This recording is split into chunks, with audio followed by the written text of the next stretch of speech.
ICC, Putin is welcomed here. And no one is going to arrest Putin.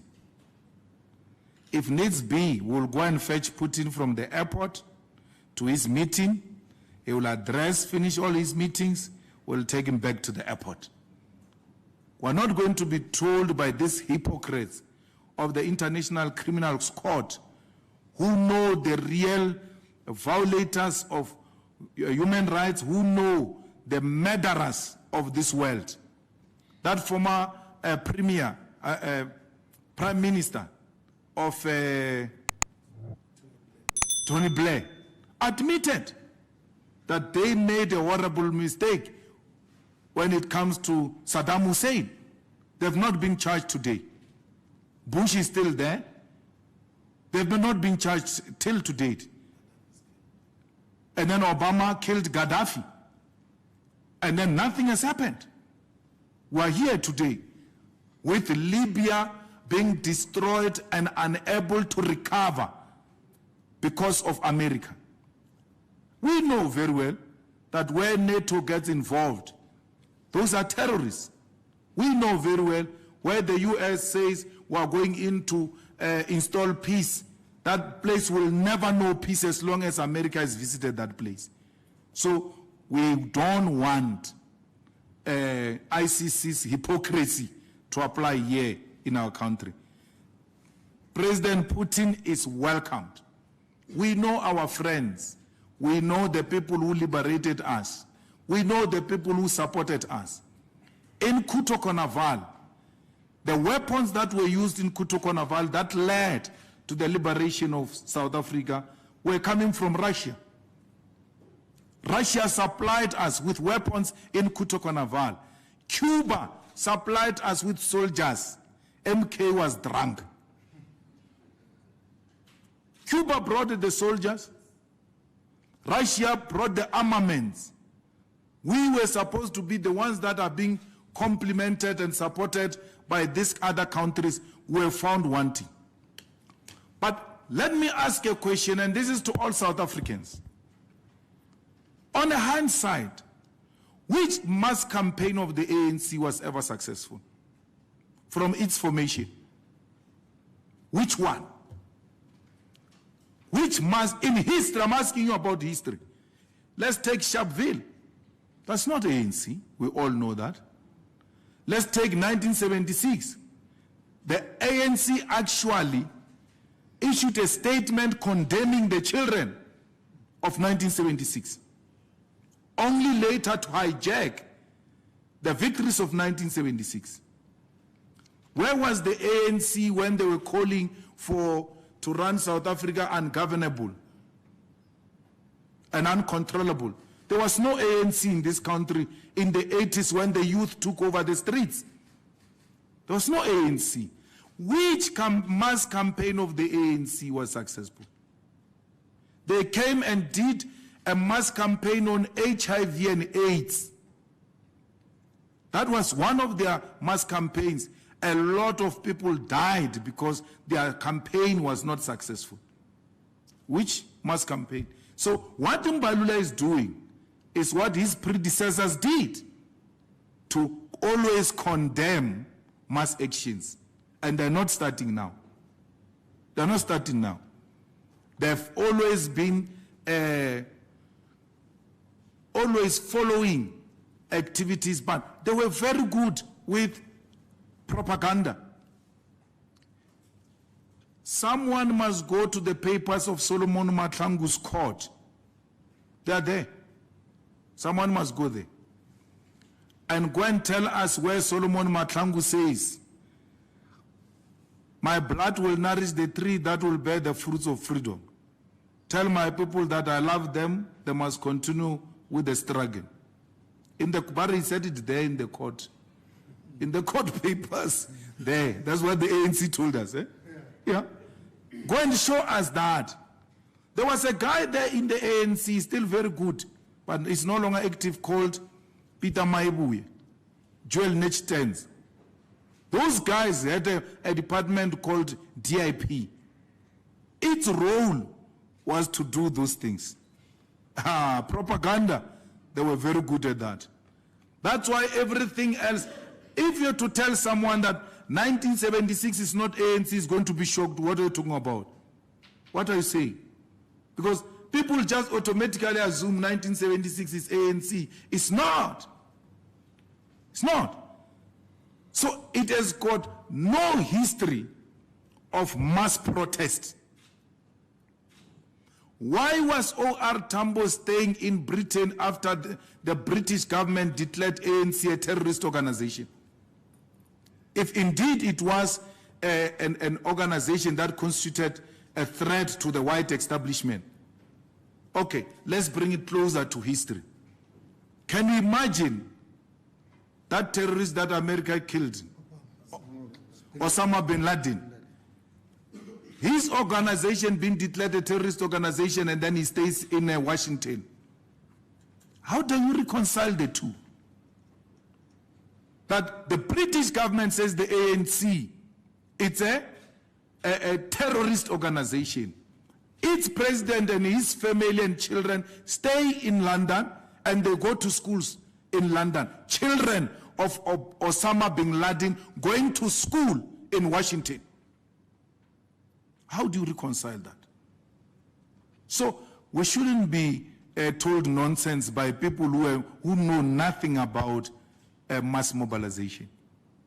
They don't have a history of mass mobilization, and that's why he doesn't know what he's talking about. I mean, this thing that you are asking us about, the house that was burned, where the neighbors, bombed, where the neighbors had something, quack, quack, quack, quack, quack, quack, boom, the house fell. You want to reduce us to Netflix now? We don't make movies. We're engaged in real struggle, not gwa, gwa, gwa, gwa, gwa, gwa. So, please, we are not part of that mess. If a person says to you as journalists, my entire family is dead, and then you go there, it's a very concerning thing. It comes out, it's a lie. Why would you still take anything from that person? Why would you do that? Such a serious statement of my entire family is dead. And then you still want to ask us about the same person? Anything that comes from that mouth has a potential of being a lie. I'm going to arrest Malema. It's a lie. My entire family is dead. It's a lie. Gwa, gwa, gwa, gwa, gwa, gwa, gwa. It's a lie. So what must we do? It is the journalists themselves who should be saying, this is not worth our attention, really. And leave it as it is. Once a person says, my family is bombed, you don't even have to report about me. Immediately send a field reporter, go to Malema's house, check what's happening. Now we're here at Malema's house as he has tweeted that the house has been bombed. And we find out that there's nothing that was bombed. Because every layman will know that if you want to damage a window, those glasses of the window, they are going to fall the opposite of where the pressure came from. So if you hit a window from outside, the glasses must fall inside the house. Where you went, you found the glasses outside. So meaning gwa gwa gwa gwa came from inside. And ogarba chana yena le gogo gare ke WhatsApp group. Ke WhatsApp group e one ka re gogo le yena ona le tori chae. Ja re ona lo ke kwetsa ka ra mikoti ana kwa ayo claim the insurance. So ogarba takane ka utshwana so.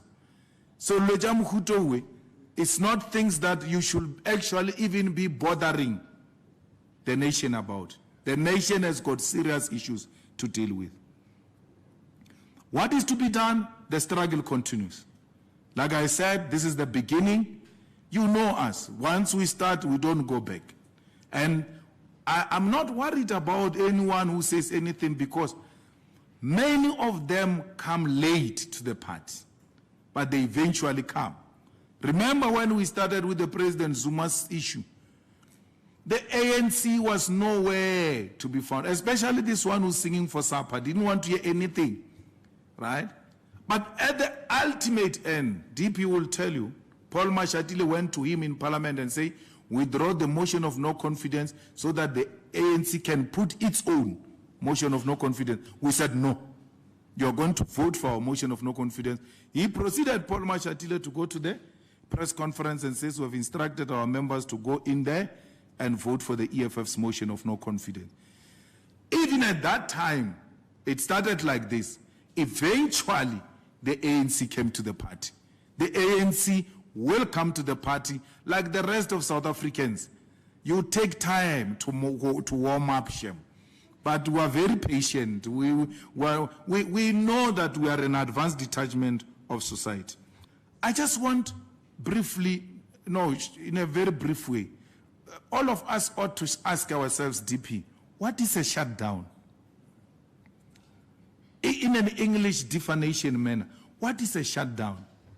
Amongst other things, it means temporary suspension of operations or business. Have you not experienced that? If you have experienced that, there was a shutdown. That's it. Pala Pala will never end, Mwanama. Pala Pala. We are going to get to the bottom of this. This is just the beginning. Na Pala Pala will never end. That thing he did to Zuma, of taking Zuma to prison, he has set a precedent. I think he's the next president, in office or out of office, will go to prison. We'll never allow that. The DP asked a critical question, which you are all not asking. Let's say he declared the dollars, right? Let's say his business is above board. There is nothing wrong. He did everything right. Leave him alone. That's fine. But how do you answer the question that says the trading currency in South Africa is rands? How do you escape that one? It's by law, by the way. No one is allowed to trade using foreign currency. The president has agreed, the president has accepted that he has accepted dollars from a person who came to buy buffaloes using foreign currency. How do you pass that one? See? As a fate. As a fate. Even if he's not a president, leave the president things alone. If there was an individual who's found in possession of foreign currency and he's asked, where did you get the money from? And he says, I sell buffaloes. But they say, but you are not allowed to sell using foreign currency. How do we pass that one? Yes, admitted he took foreign currency. Why are you not making an issue about it? Because that is the law. He has violated the law. And he will never go past that one. He ought to have accepted that he violated the law and resigned, which he did, by the way, until Gwede and them pressurized him to stay in office against Pravin, who said, brother, you must go. Pravin, relations, no, they are no longer. That's why SARS can release a statement on that Pala person who bought the money, who bought the buffaloes. SARS was not going to do that. If the relations were still nice between Pravin and the president, SARS was not going to issue a statement that says that guy did not declare the dollars. Even if they know, as long as it's not in the best interest of Pravin, SARS will not say it. Never. So by SARS saying that guy did not declare the dollars, you don't need anyone to tell you anything. In Pravin's language, connect the dots. Why would SARS do that? Because SARS is being used, by the way, as a political weapon. Political weapon. From the report that we got now, and I'm happy you're raising the issue of numbers, because people concentrate on Tshwane, and then they call Tshwane shutdown. It was not Tshwane alone. There is no city in the whole of South Africa, even the smallest town, which did not have a protest. All of them. And I think the former TG led one of the biggest in Captain Park. A very few people know that there was actually a huge protest in Captain Park that was led by former TG. And the deputy president led one in from Alex. He took a very horrible decision. He marched from Alex, went to the mall, and then went to Megawatt. And I said to him, while I was relaxing, I sent a message, I said, proof of life, I'm done. And then he says, I think I'm going to arrive at 7:30. And I'm like, 7:30. So yesterday he tells me that no, he did that thing of, what do you call it? Checking the distance. No, the walking one. He checked the distance, and that thing told him 7:30. I said, at some point I was tempted to check how far is that place we are going to, but I decided, no, I don't want to see it. Let me just walk there. And the DSG led in Kimberley, the SG led in eThekwini, National Chair in Cape Town, the TG, was it Witbank or Witbank? Just us alone. And then the rest of our people, all of them, each one of them had a leader in the whole of South Africa, from Musina to Cape Town. Not a single town did not have protest. And then in all the towns, 1 or 2, 3, 4, 10, in total, how many SG? 307 people were arrested in the whole of South Africa. Today we are sitting at 230 that we managed successfully to release from prison. You know, the ones who are arrested in my township, this morning they went to court. There were 5 or 6 of them. And then the magistrate said to them, what is this? What type of a docket is this? Not in court. In the office of the magistrate, said, no, I can't listen to this. And then they left. So, they slept inside police holding cells. How do we get recourse for them? Where people just get arrested for doing nothing. Yoli, our member of parliament, they are done, she's walking like there's no problem. They identify her and arrest her and release her the same night. What trauma does it do to that female comrade who was just going to be part of a peaceful protest and then walking away to their respective places? So Yoli is a member of the Central Command team and a member of parliament who was leading in Pechefston in KZN, just to demonstrate to you who was where. There is no smallest town that did not have a protest. And we said to our people, whether you're 5, whether you're 2, just stand there and raise your voice and let it be heard. And we are happy that we are accounting for not less than 150,000 participants in this campaign. That we could account for, that we could transport from our own transport, because what we said was the number that you are giving us as part of the report must speak to the mode of transport you used, its capacity, and all of that. And the proof of payments for such transport then speak to each other to demonstrate how many can we account for. So we transported 150,000 of them. We're not accounting for those who came on their own without being transported by the EFF. Because in Tshwane, when we walked, we went to Sunnyside.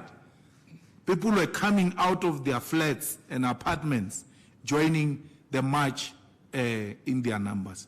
We're very grateful for that, and we're very humbled by what the masses of our people have really done on that day. Their names will go down in history as people who overcome the terror and intimidation of the state and said, we don't care, we're dead already.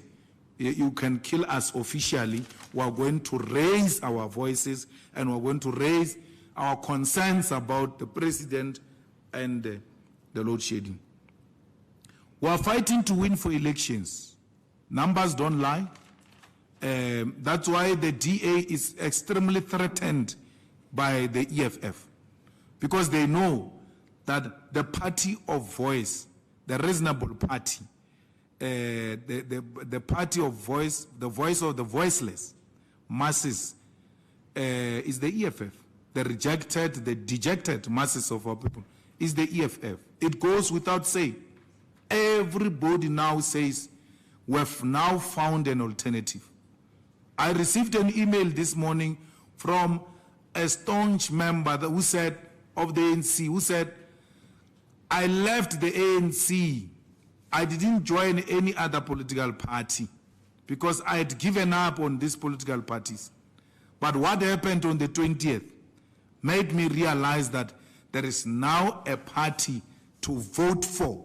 I've not yet decided to join, but I now know which party to vote for. This is what the EFF has done, reawaken those who are suffering from political apathy. Those who are saying we can't find a C alternative are today saying this is the home of the homeless people of South Africa, of the unemployed graduate, of the ill-treated black African professionals in the financial institutions, particularly in the banks, the professionals who are paid less than their white colleagues, yet performing the same duties. So we are very happy that the people of South Africa are beginning to say, this is where we're going. And that's where we want them, because that is the right direction. Whether there will be a coalition or not, no one goes into a marathon to become number 2. I've never heard Caster Semenya, Arbuti, Reasepila Sokiti Mageta Lewela number 2. Every time she leaves home, I know her personally. I know, even when I've never run any marathon, but I know the world champion, Caster Semenya. Atamaya every day. Or Resailogia medal, wa gold, Reabua. We are going to make you proud. South Africa will make you proud in 2024 by voting for the EFF, because it's the only viable alternative. The rest are the flat spare tires. Thank you. I'm a king, yes, I'm a king.